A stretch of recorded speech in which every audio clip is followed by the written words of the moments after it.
Assalamualaikum warahmatullahi wabarakatuh. Salam sejahtera untuk kita semua. Perkenalkan, nama saya Torisman, peserta Millionaire Youth Nahdien Academy 2020. Pada video kali ini saya akan merangkumkan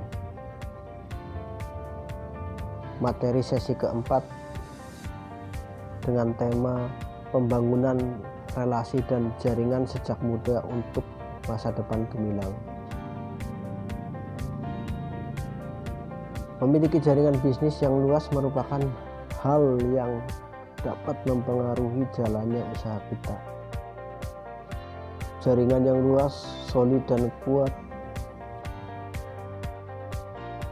akan memberikan banyak benefit bagi bisnis. Peluang kerjasama, pemasaran, atau bantuan dalam hal teknis yang merupakan manfaat yang bisa kita dapatkan jika memiliki jaringan bisnis yang dibangun dengan baik. Untuk membangun sebuah bisnis, ada banyak hal yang kita butuhkan, mulai dari keahlian, keuletan, kecerdasan, dan kepandaian melihat sebuah peluang. Selain itu, ada satu hal yang mutlak kita butuhkan, yaitu relasi dan jaringan.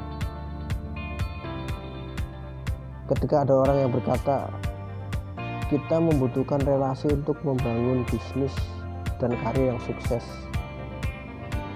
saya yakin kita semua akan setuju dengan kalimat tersebut. Untuk sukses butuh orang lain. Dengan bantuan orang lain, maka bisnis atau karir akan melejit lebih cepat sekaligus menjangkau lebih banyak orang. Saat ini relasi dibutuhkan untuk memudahkan jalan menuju kesuksesan. Dapat kita lihat sekarang bagaimana nasib orang-orang yang hanya unggul dalam sisi akademis tetapi kurang dalam hal relasi, dibandingkan dengan tidak terlalu unggul dalam sisi akademis namun mempunyai banyak relasi.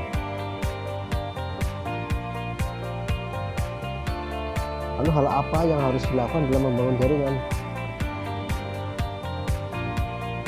Berikut ini ada beberapa langkah yang dapat kita lakukan dalam membangun jaringan. Yang pertama, memperbanyak kenalan. Banyak pelaku usaha yang sukses dalam membangun jaringan yang kuat yang berawal dari sebuah perkenalan. Mungkin acara seminar, workshop, atau berbagai acara lain di mana memberikan kita peluang untuk bertemu banyak orang dengan latar belakang yang berbeda. Dan itu merupakan kesempatan kita untuk memperbanyak kenalan dan membuka jaringan baru untuk mengembangkan sebuah bisnis.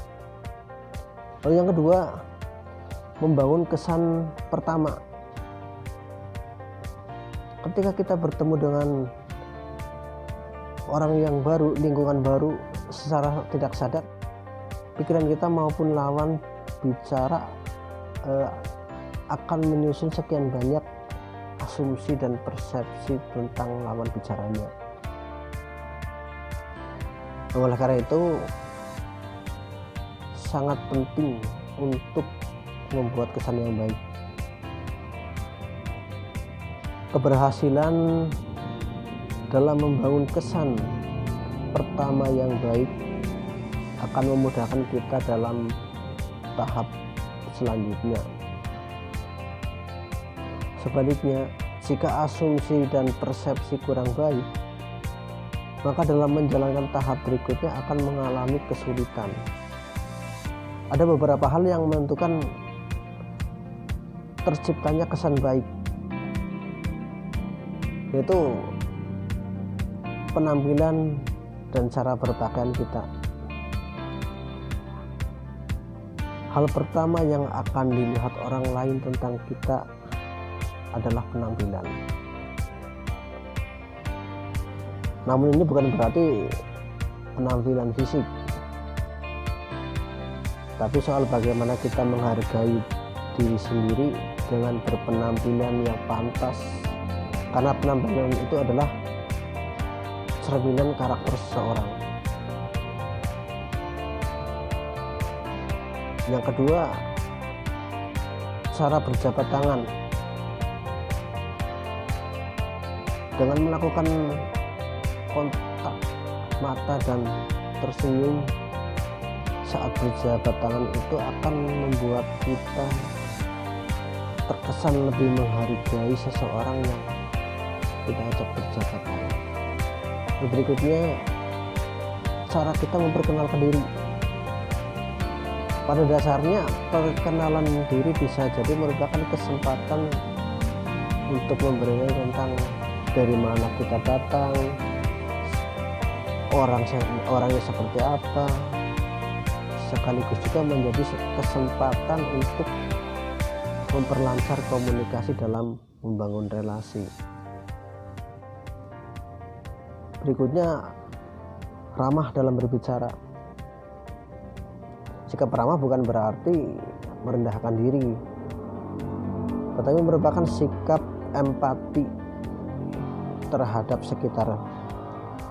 Dengan bertutur kata yang ramah, sopan, serta bersedia memberikan bantuan atau dukungan pada rekan kita, maka akan memperkokoh hubungan bisnis yang kita bangun. Nah, dari beberapa hal tersebut memang terkesan sangat sederhana, akan tetapi bila cara dan etika melakukannya kurang tepat, bisa membuat kesan pertama yang kita timbulkan akan kurang baik, sehingga akan berdampak kurang baik pula dalam membangun relasi. Untuk yang ketiga, dalam membangun jaringan, kita perlu sedikit bicara, banyak mendengarkan. Setelah fokus menjaring relasi dari pertemanan, hal yang perlu kita lakukan dalam mengasah kemampuan adalah mendengarkan dan memahami setiap pembicaraan. Setiap orang memang suka didengarkan. Itu sebabnya mengapa Tuhan menciptakan satu mulut dan dua telinga, agar kita lebih banyak mendengarkan daripada bicara. Yang keempat, dalam membangun jaringan, kita perlu membangun hubungan baik. Hubungan yang baik adalah cara agar kita memperoleh kepercayaan orang lain. Hal yang bisa kita aplikasikan untuk cepat membangun hubungan baik dengan relasi dengan mencari kesamaan ataupun dengan memahami kebudayaannya atau kultur. Kita akan lebih cepat terhubung dengan orang yang baru yang memiliki kesamaan dengan kita dari satu kelompok. Nah, dari situlah akan memunculkan pembahasan dan topik pembicaraan yang nantinya akan berkembang.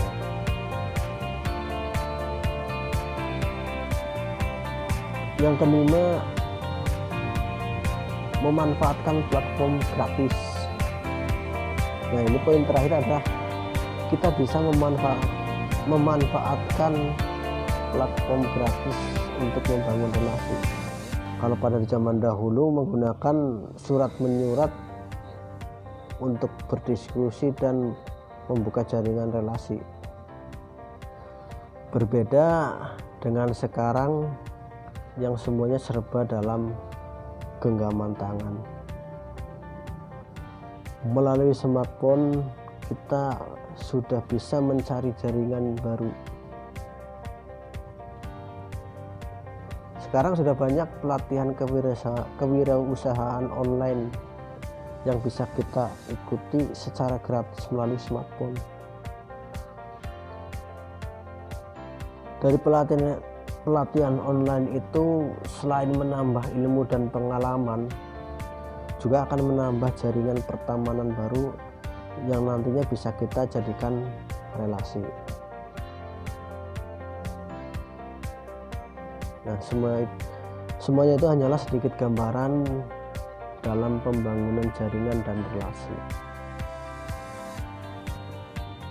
Namun semuanya akan percuma bila tidak ada niat kuat yang mendasari dan dibarengi dengan tekad untuk membuktikan bahwa kita mempunyai kompetensi, dan juga kita harus memperbanyak silaturahmi dan belajar kepada orang yang telah berpengalaman dalam pengembangan sebuah jaringan.